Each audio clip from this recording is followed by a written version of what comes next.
Today is a continuation of our series of setting up a teacher planner. We're going to look at long-term planning, or as some people call it, those 12 boxes. So stay with me.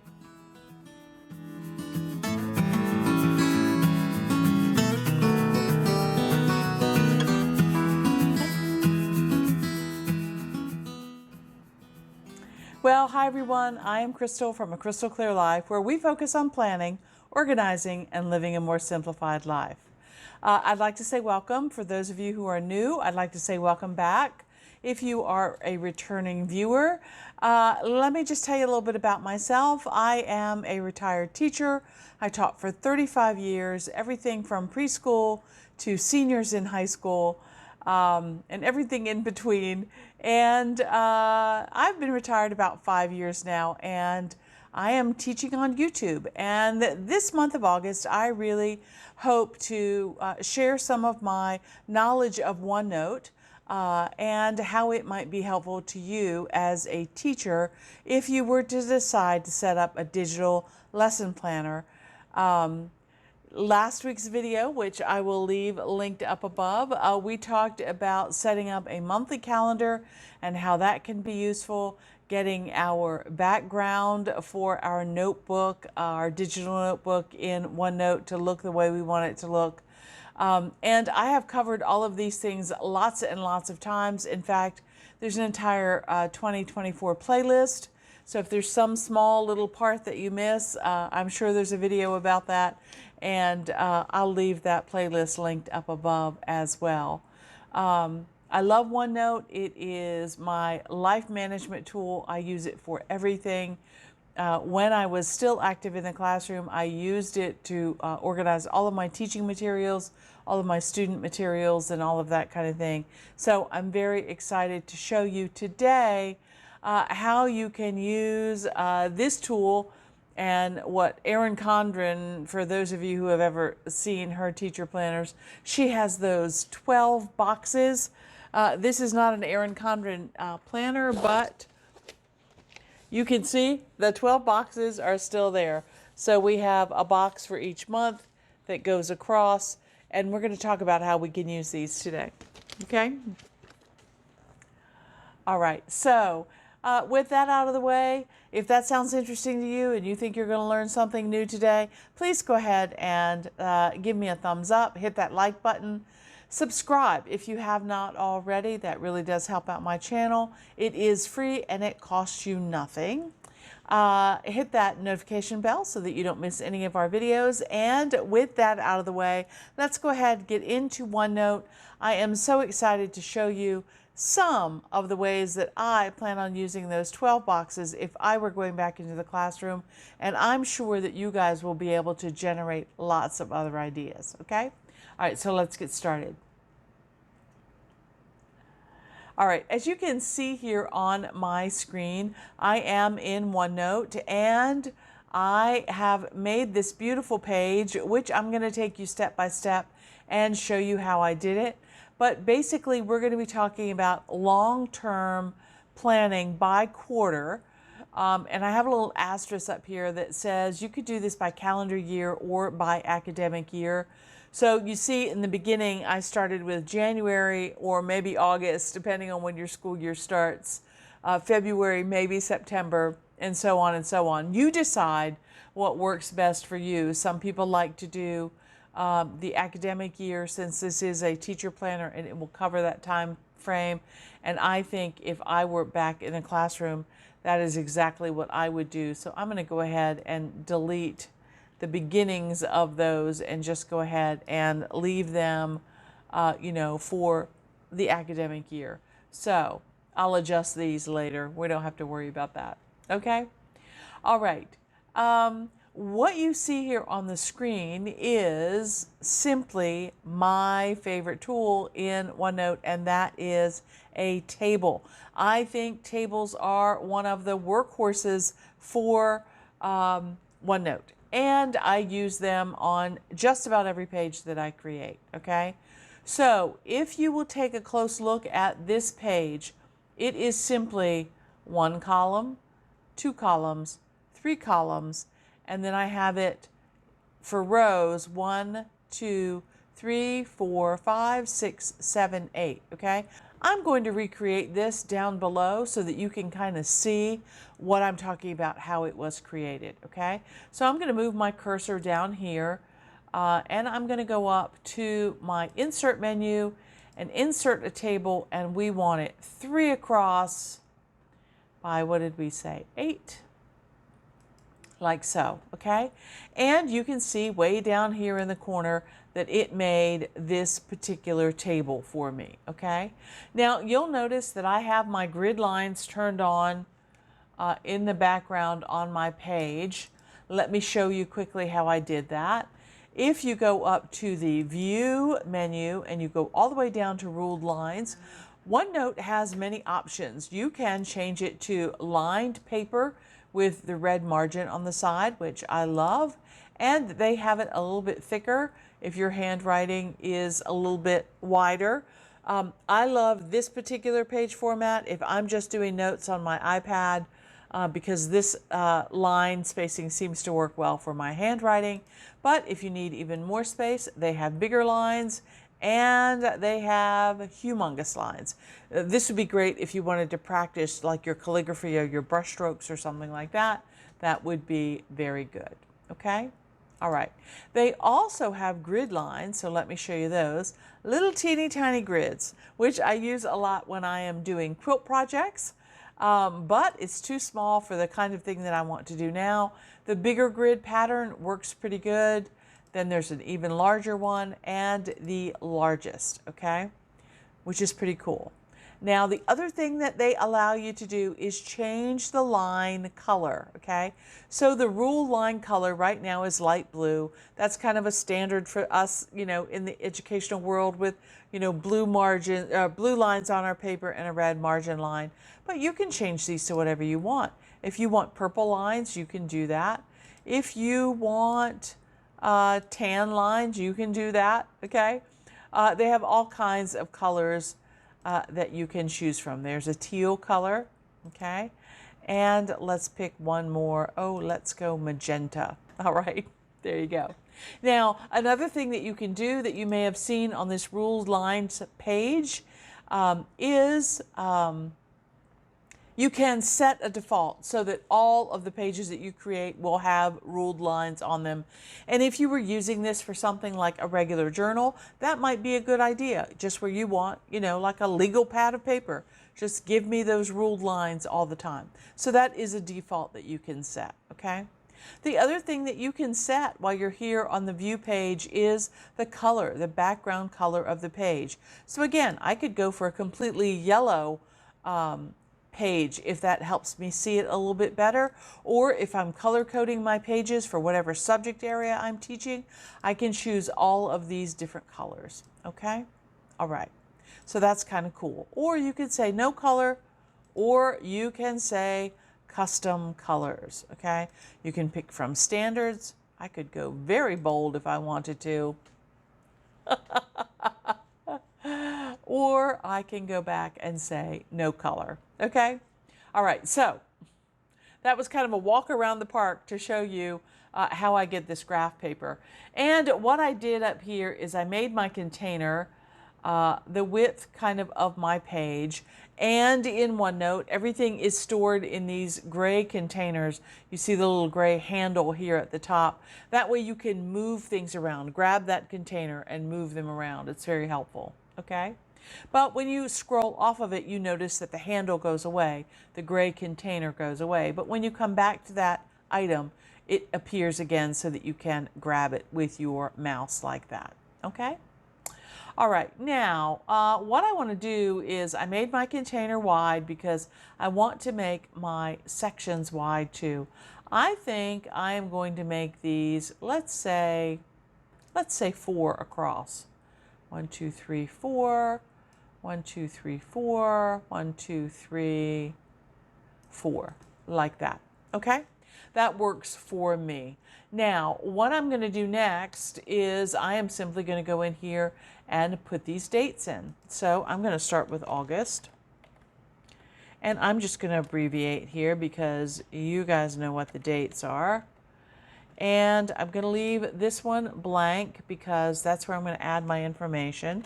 So I'm just hitting the tab key to move over, and there's January, and then we'll have February and March and April, and then down at the bottom we will have May, and usually for most students the last is June, and then July is time off from school, or you may be somebody that does year-round schooling, or you're in charge of the summer school program or something like that. Or maybe you have personal development that you need to schedule in the month of July. I know lots of places run institutes and training sessions for teachers in July, and there are some great, great programs out there, okay? All right, so that's kind of what I have up here. And then to get the color shading on this, I simply highlighted my entire row. And once that row is highlighted, you just right click, table shading comes up, and then you see all of your most recent colors down here. Your standard theme colors are here. You can also do more colors. You can do custom colors here if you would like, okay? I have a video where I showed you how to take a sticker or something like this and pull those colors out using the eyedropper tool, and that is what I have done to come up with these recent colors. So I've highlighted what I want. I'm going to go to table shading, and you will see my recent colors have come up here. And I think I want, let's do that dark green, and then we'll switch off and we'll do, what did I choose next? The purple color. And then I'll do the light green, kind of for springtime. And we'll choose this light green. And then for the last one, it looks like I have chosen kind of this pinky color right there, okay? All right, that's a little bit brighter, it's a little bit different. It doesn't matter. You know, you can do your table shading however you want. Now, you may be asking, well, how come these sections up here are wider and yours are so skinny? Well, all I did is I went in here and I added. If you just hit enter, you'll see more rows appear, okay? But if you would like just blank spaces, all you need to do is go in here. And what I did is I just touched the space bar and hit enter. Just the space bar one time and hit enter. That gives me that little space. And then anywhere else in this section, the lines are already there. So I don't, where did my October go? There we go. I don't need to do that. So again, just hit the space bar one time and then enter, enter, enter, and come down to February, space bar one time. Or if you like the look of, you know, the multiples, you can do that as well. Simply come down here and hit your tab key and it will add as many as you need, okay? It's really up to you. It's your design choice. You can make it look however you would like it to look, all right? Okay, now you see up here at the top, I have this title that is kind of outside of, it's on top of the table that I'm working on, all right? Well, how did I get that there? Well, all I did is I went up here to August to the very first cell and I hit enter, and that moves everything down so that now I have space still within that container that I can put the title. So let's say I want to say this is long-term planning, and I would like it to be centered within the width of my container. So I'm going to come up here to the home menu and I'm going to tell it to center it. Okay, I can from this point change the font if I want. Let's see, I can go with, well, let's do that one.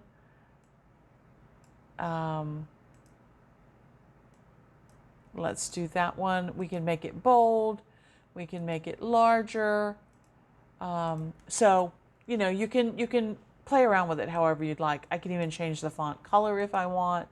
You see my recent colors are here. I can add, you know, one of those recent colors that I chose, again, to coordinate with the sticker set that I'm using for this particular month. Okay? All right, so there's the long-term planning. And then once you get it the way you want it, all you need to do is drag that container. Let me get this one out of the way and I'll show you. And then I can simply grab this container and move it wherever I would like. Okay.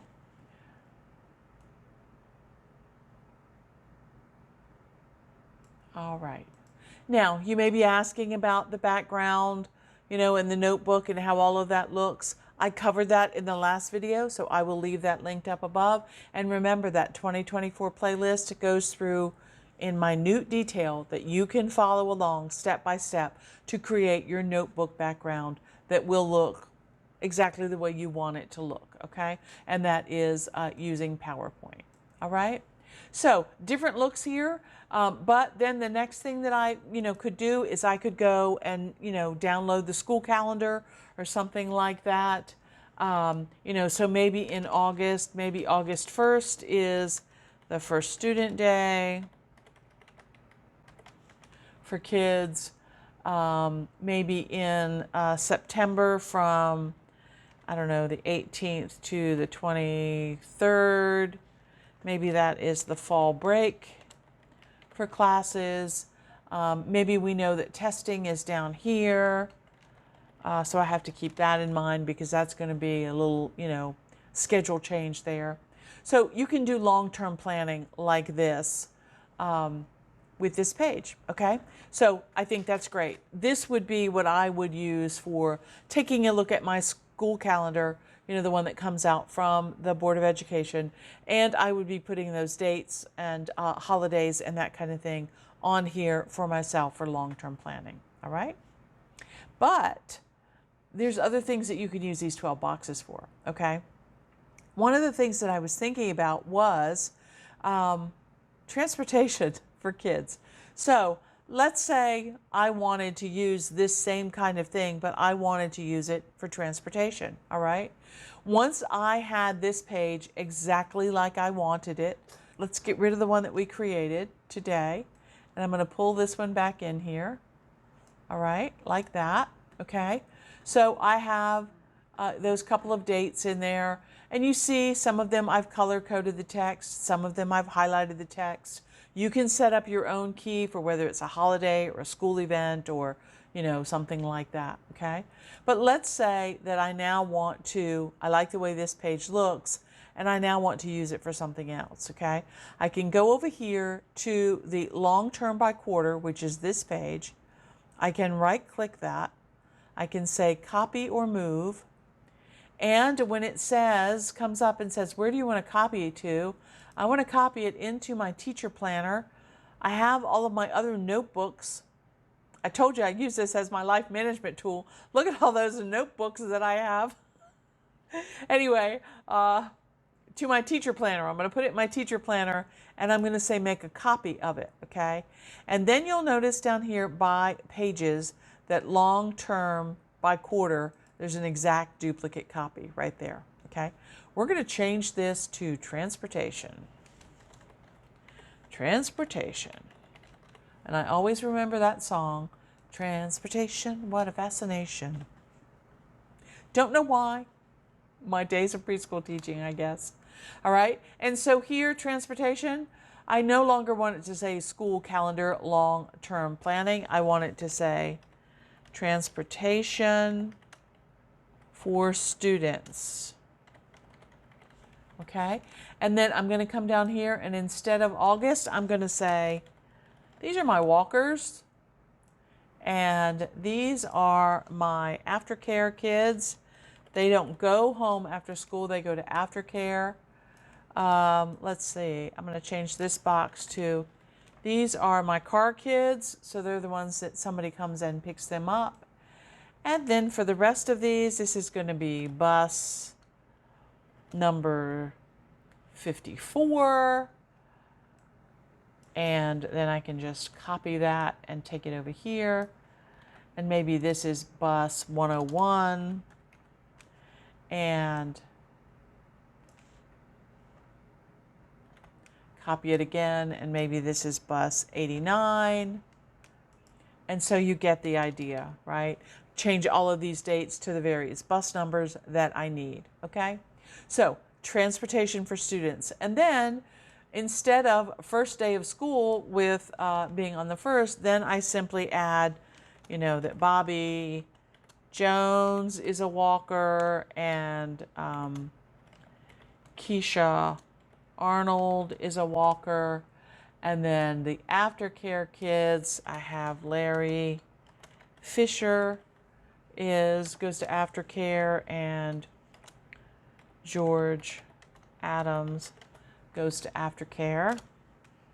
And who gets picked up in the car? Well, at this moment, I have no students who get picked up by the car, and I'm just going to write none in there, and then I can go down and I can list the kids that ride this bus. So we have Susie Grand who rides this bus, and we have Joe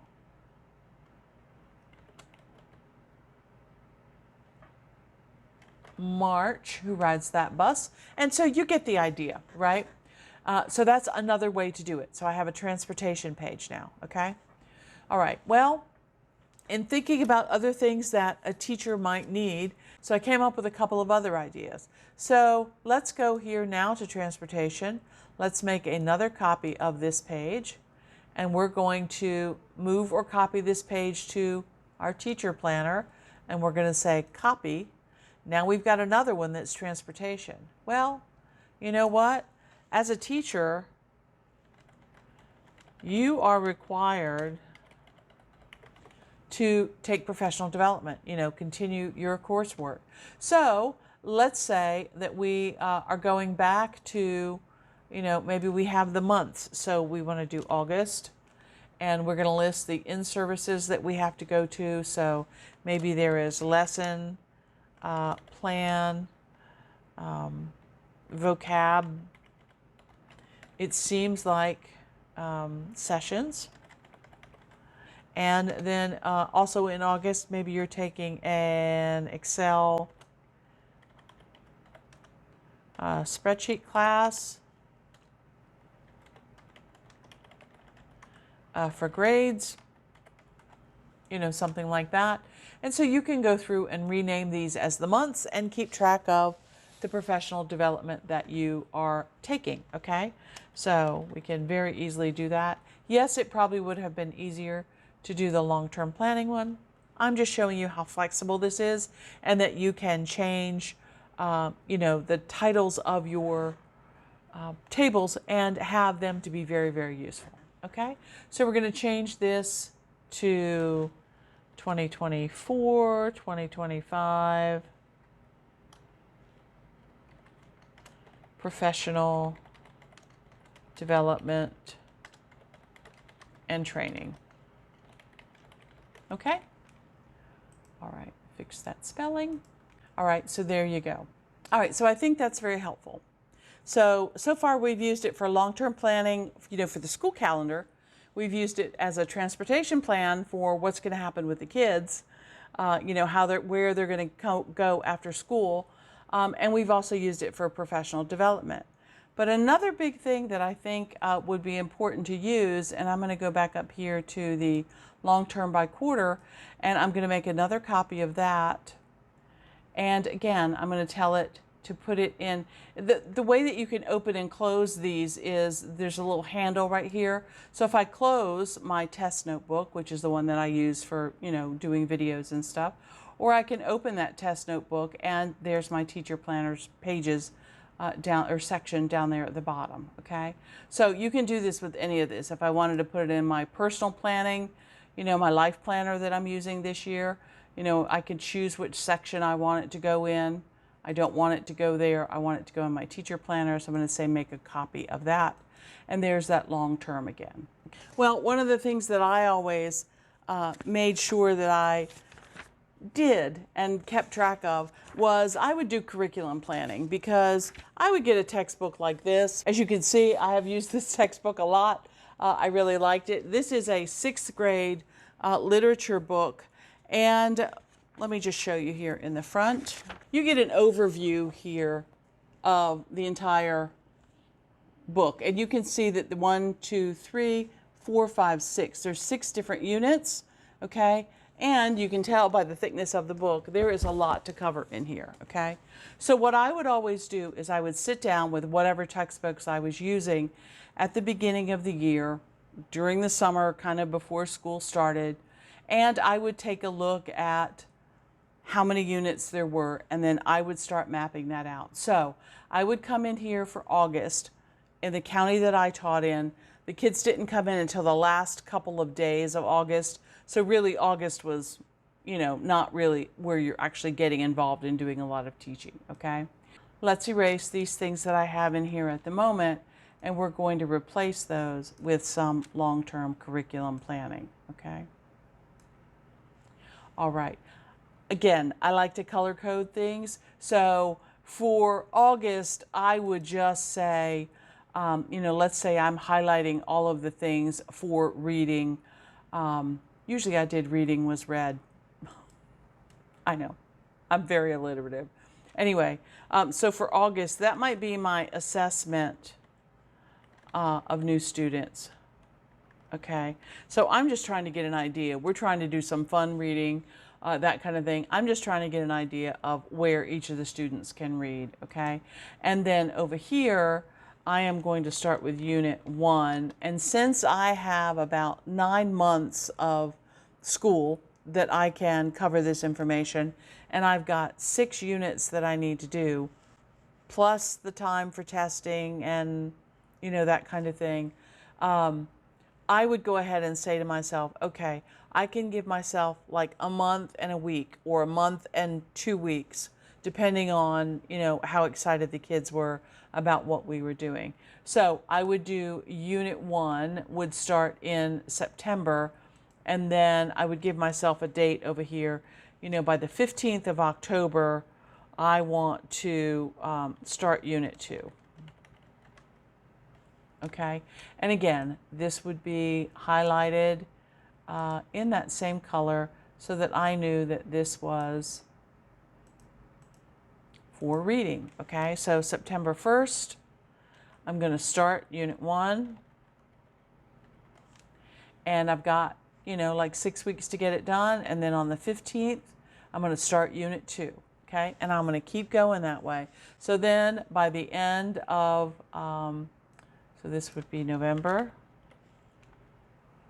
So by the 15th, by Thanksgiving break, I want to wrap up, so that would be like the 25th.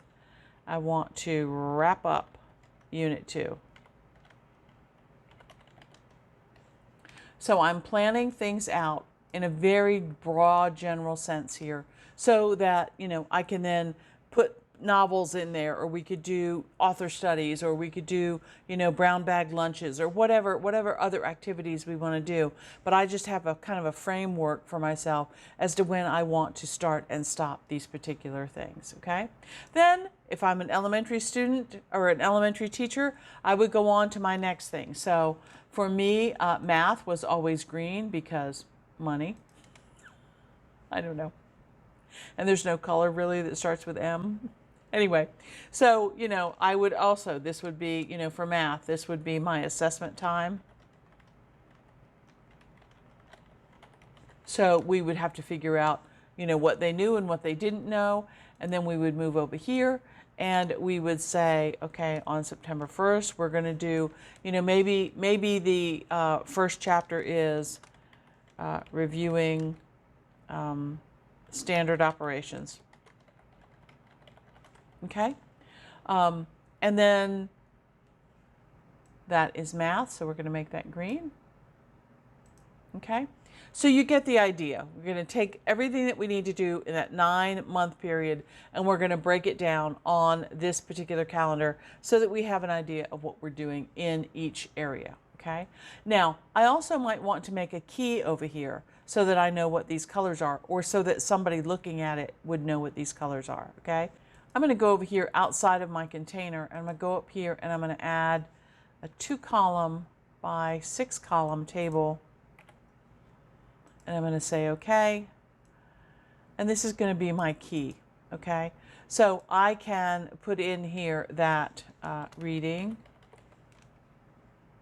and highlight that so that people know that that is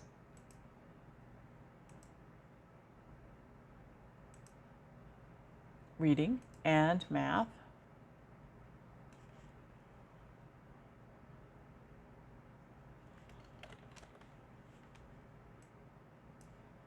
And what color that might be. Okay.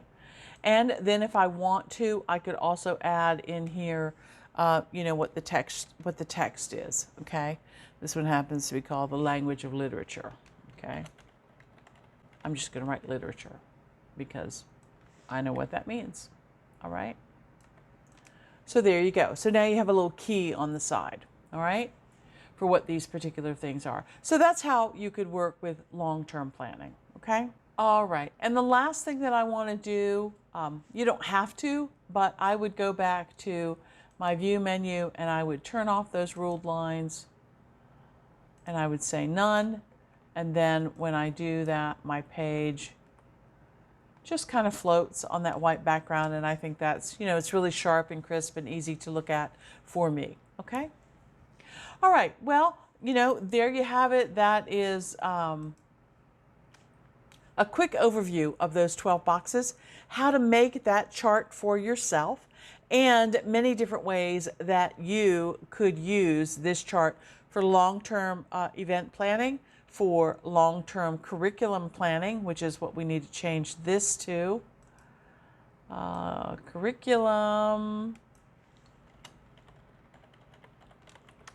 long-term planning. You could use it for bus duty. You could use it for professional development. What else could you use it for? Well, I'm sure you guys have some ideas, all you teachers out there. So go ahead and leave me a comment and let me know what you think you could use these 12 boxes for. Maybe you could do goals by quarter. You know, there's all kinds of things, all kinds of things. My brain just keeps going and going and going. Anyway, I'm curious to hear your ideas, so please do leave those comments below. I really try hard to answer every single one, and I love hearing from you guys. It is great feedback for me, and hopefully it is great feedback for you as well. Okay. Well, I want to say thanks for joining me today. I really appreciate you stopping by. Don't forget to like and subscribe. We are doing well, and if you have any questions about how to set up, you know, something that you might need specifically in your teacher planner for this year, please go ahead and leave me a comment or, you know, send me a question or something like that.